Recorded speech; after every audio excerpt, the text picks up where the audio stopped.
Good morning, everybody. We're going to continue looking at some financial mathematics today. Today will be our last day of looking at that. And so we are going to be looking at something called loans and something called annuities today. You all have probably heard of a loan, but maybe not an annuity. So let's go ahead and get started. So basically, anytime that you're going to purchase something big that you do not have the money for, such as a house, a car, education. One way to fund that is to take out a loan. And so basically you take out this loan, there is an agreement that you're going to pay back more than that loan for them letting you borrow that money, and you'll pay it back over a certain amount of time. Now, that process of repaying those loans there is called, I always mispronounce amortization, however you want to say it. For whatever reason, that word always gives me trouble. So basically, the way this works is that the interest is going to be calculated using the reducing balance. So as you make payments over time, your interest payments are going to get lower over time. And again, because that total repayment because of the interest, that total repayment is going to be less money or more money than what you borrowed. They have to have some way for whoever's loaning that money to be worth it to them, and that's by them making whatever percentage back. So again, kind of like what we talked about in another section, the way you get that interest paid is you're going to do your total repayments minus the amount you borrowed, and you can figure that out.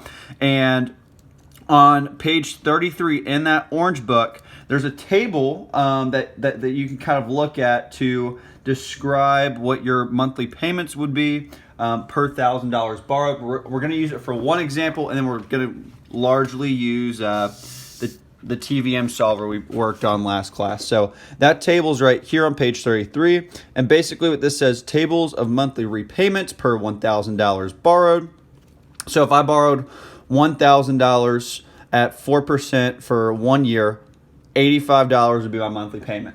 Now, if I borrowed $2,000, I'd have to take this amount and multiply it by 2. If I borrowed $5,000, I'd multiply it by 5, and so on and so forth.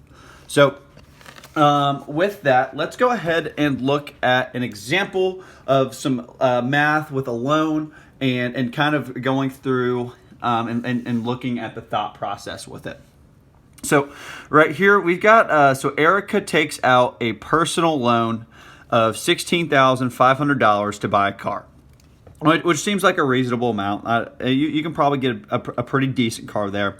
So she negotiates a term, so she's going to pay this off over 4 years at 5.5% interest. So what we're going to do first is we're going to calculate the monthly repayment using the table, and then we're going to check our answer here using technology. So using that TVM solver. So with this, so it said in the problem 4 years at 5.5% interest. So we're going to go to 5.5% interest, and then we're going to go to 4 years. So that payment there per $1,000 is going to be $23, and we're going to call, let's see, $23 and 0.2565. So we're going to round, we're not going to round that yet. We'll round once we get to our final answer. So then the thing is, this is per $1,000 borrowed. So we borrowed $16,500. So to figure out how many sets of 1,000 that is, we're going to divide that by 1,000, and that's going to give me 16.5. So I'm going to have to take this number I got right here and multiply that by 16.5 because that is the amount of money that was borrowed there. So I'm going to say this times 16.5. Mr. Price does not know what that is off the top of his head. So I'm going to say 23.2565 times 16.5. So our monthly payment here is going to be $383.73. cents for this car here. That's what our monthly payment for this car, given these terms, is going to be. So then the monthly payment is cool and all, but whenever you go to take a loan from somewhere, they always try to sell you on this monthly payment. But you also, one thing to keep in mind is, how much am I actually going to be repaying over the total of this loan right here? Like, how much am I actually going to be paying? So calculate the total repayment. Well, you need to think to yourself, I'm going to be making this payment for how long? For how many months? So this 4 years here, 4 years is 48 months. So we're going to take this monthly payment here, $383.73 times 48 months right here. And that's going to give us the total amount that we've got to repay. So let's see, we're going to multiply that times 48. So $18,419, and we're going to call that 15 cents.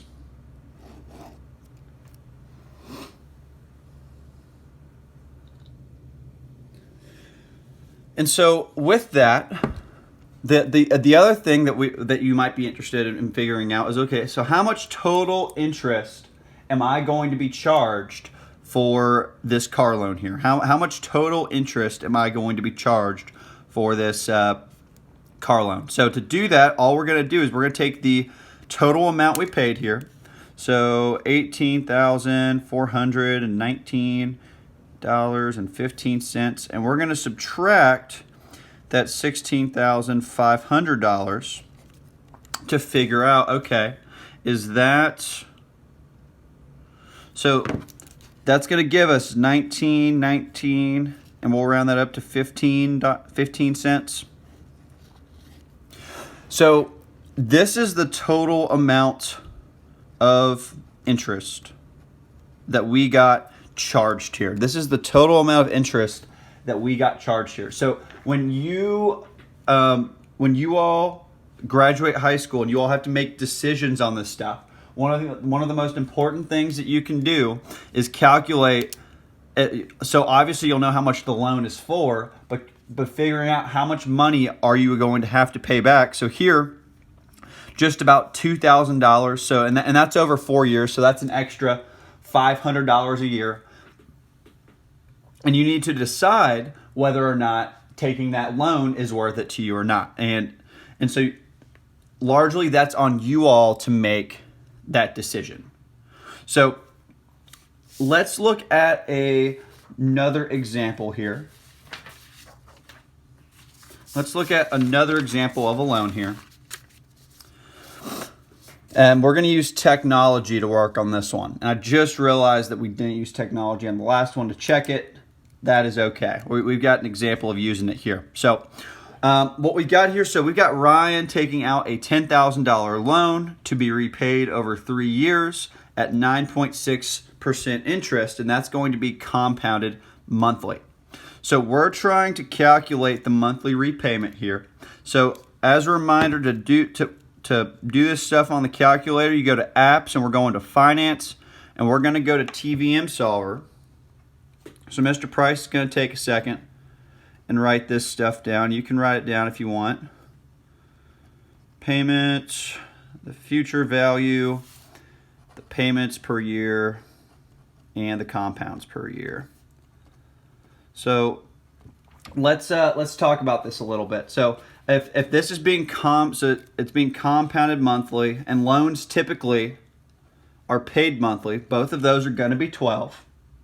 Now, here's the thing. If you're taking out a loan for $10,000, if you're taking out a $10,000 loan, that is money that is coming in to you. So that's going to be a positive value because your amount of money that you have access to is increasing. Now, the future value of this, of the money that you've taken, is eventually you're paying off this loan.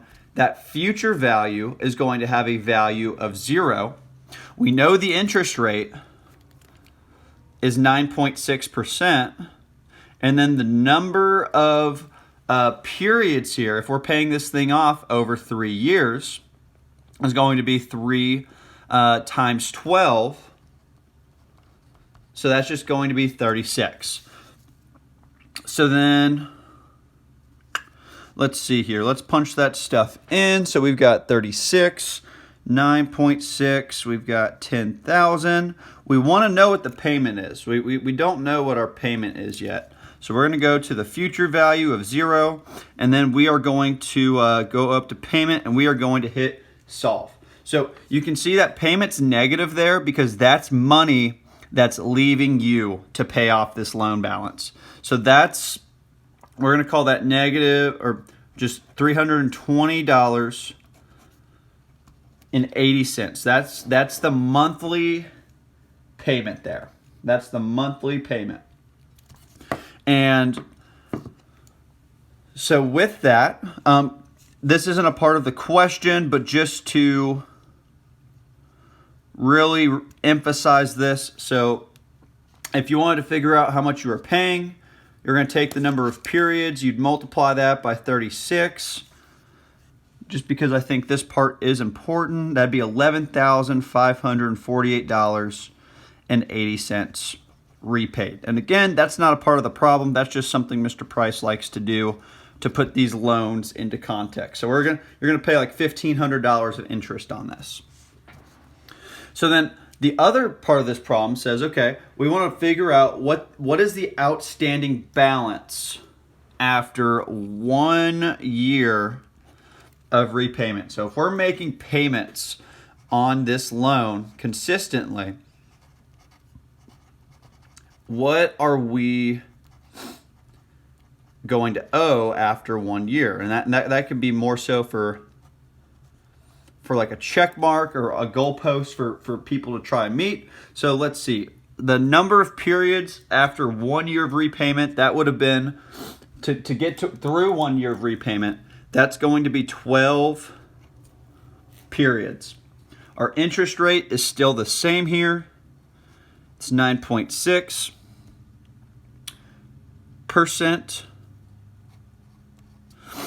The present value, the principal value was still $10,000. We still took out that loan. Now, we do know what our monthly payment is here. It's going to be negative $320.80 because, again, that's money leaving you. We want to know what the outstanding balance is, so we're trying to figure out what the future value is, and then we're going to put 12 and 12 in for both of those things. So again, I'm going to go back to apps. I'm going to go over to finance, TVM solver. So I need to change my periods to 12. The payment's fine. I need to figure out the future value. So after 1 year of repayments here, the outstanding balance here is going to be $6,979.84 here. 84 cents there. And that's going to be our balance left over. So the mechanics of these loans on the TVM solver largely work the same as the mechanics of some of the other problems, except now we've got a payment that we have to account for. We've got a monthly payment that's going to occur here. So that, in a nutshell, is loans. So the last topic that we're going to talk about today is we are going to be talking about annuities. And so annuities are an investment where an individual makes a lump sum deposit. So like, let's say $50,000 or $100,000. And the thing is that you're guaranteed, if you put this money with somebody, that they're going to give you regular guaranteed payments of whatever it is. And each annuity has a different amount that they pay out depending on how much you deposited, what interest rates are at the time. But basically, it's almost like it's an investment form of a pension, whereas like the teacher's pension is mandatory. Mr. Price has to contribute to it. An annuity is something that anybody could contribute to and make withdrawals over a fixed time period. So a lot of times people who are retired will try to use these. They'll deposit money in an annuity because they just want a fixed amount of money each month. So you'll see a lot of times they'll use one, they'll put their money there. Typically, not a lot of younger people will do that, but it's still valuable to go over the concept of an annuity. So when we're performing calculations with annuities, the thing is the present value is going to be negative because that's money that we're having to deposit. We're losing access to that money, but that money's coming back in the form of these payments. So the payments are going to be positive because the payments are being made to us. They're using our money to generate interest and then disperse some of that stuff back to us. So let's look at example 3 on page 39 here, and then we will call it a day. So we've got old Heather here. So Heather is retiring at age 65, and she has $900,000 saved. She has contributed a lot to her 401k, her Roth, all that good stuff. So she's rolling over all this money into an annuity fund, which is going to return 4% interest compounded monthly. And so one of the things that annuities let you ask is say, okay, Heather's like, okay, she talks to her financial advisor or whatever, and she's like, you know what? I have decided that I need to withdraw $5,400 per month. I don't know what she wants $5,400 per month for, living expenses. Maybe she's 65. She wants to go to Cancun. But she's like, if I do want to ball out like that, how long is that money going to last? And that's a valid question because the length of an annuity will also depend on the amount that you decide to withdraw. Obviously, if you withdraw more money per month, it's not going to do as well. If you withdraw less money a month, it will last longer. Same as any form of investment. So let's see here. So when we're writing this out, when we're trying to use the TVM solver here, we need to figure out a couple of things. So the interest rate, so we want to know how long will the money last. So we're trying to solve for N here. The interest rate, it tells us, was 4% up here. So we're going to say 4%. The present value, she deposited money, so she no longer has access to $900,000 of her money. But she is getting this monthly payment back of $5,400. And the future value, after this time period, she wants to know how long till my account hits 0. So the ending balance here is going to be 0. And so then the payments per year and the compounds per year are both going to be 12. And so let's do a little bit of calculating here. So we don't know N. That's for -9. I did negative. 5, 6. The payment here is $5,400. The future value is going to be 0, 12, and 12. So we need to calculate the number of periods here. Now, the thing is, we need to remember this is in months here because we're doing monthly payments. The compounds are 12. So this is not going to last her 243 years.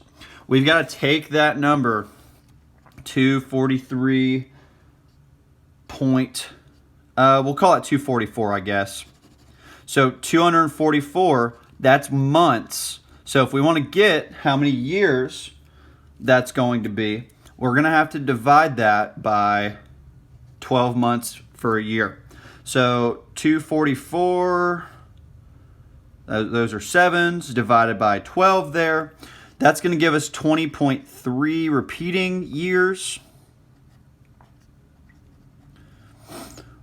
Or, let's see, a third of a year is 4 months, so 20 years and 4 months. So old Heather here, she's if she decides to withdraw $5,400, it would last her for about 20 years. So through when she was 85. So a nice ripe old age. And what you can do, if you're curious to mess around with that, is you can punch in different numbers in 5400 and see how that's going to affect the amount of time. If you increase this payment, this number is going to go down. If you decrease it, this number will increase as well. So then the next part of this example, so old Heather here. So Heather's like, you know what, 85 isn't good enough. I think I'm gonna make it till 90. Heather's a spry young woman. I'm sure she probably goes to water aerobics or something like that. And she's like, you know what, I'm making it to 90. I'm gonna need money all the way through then.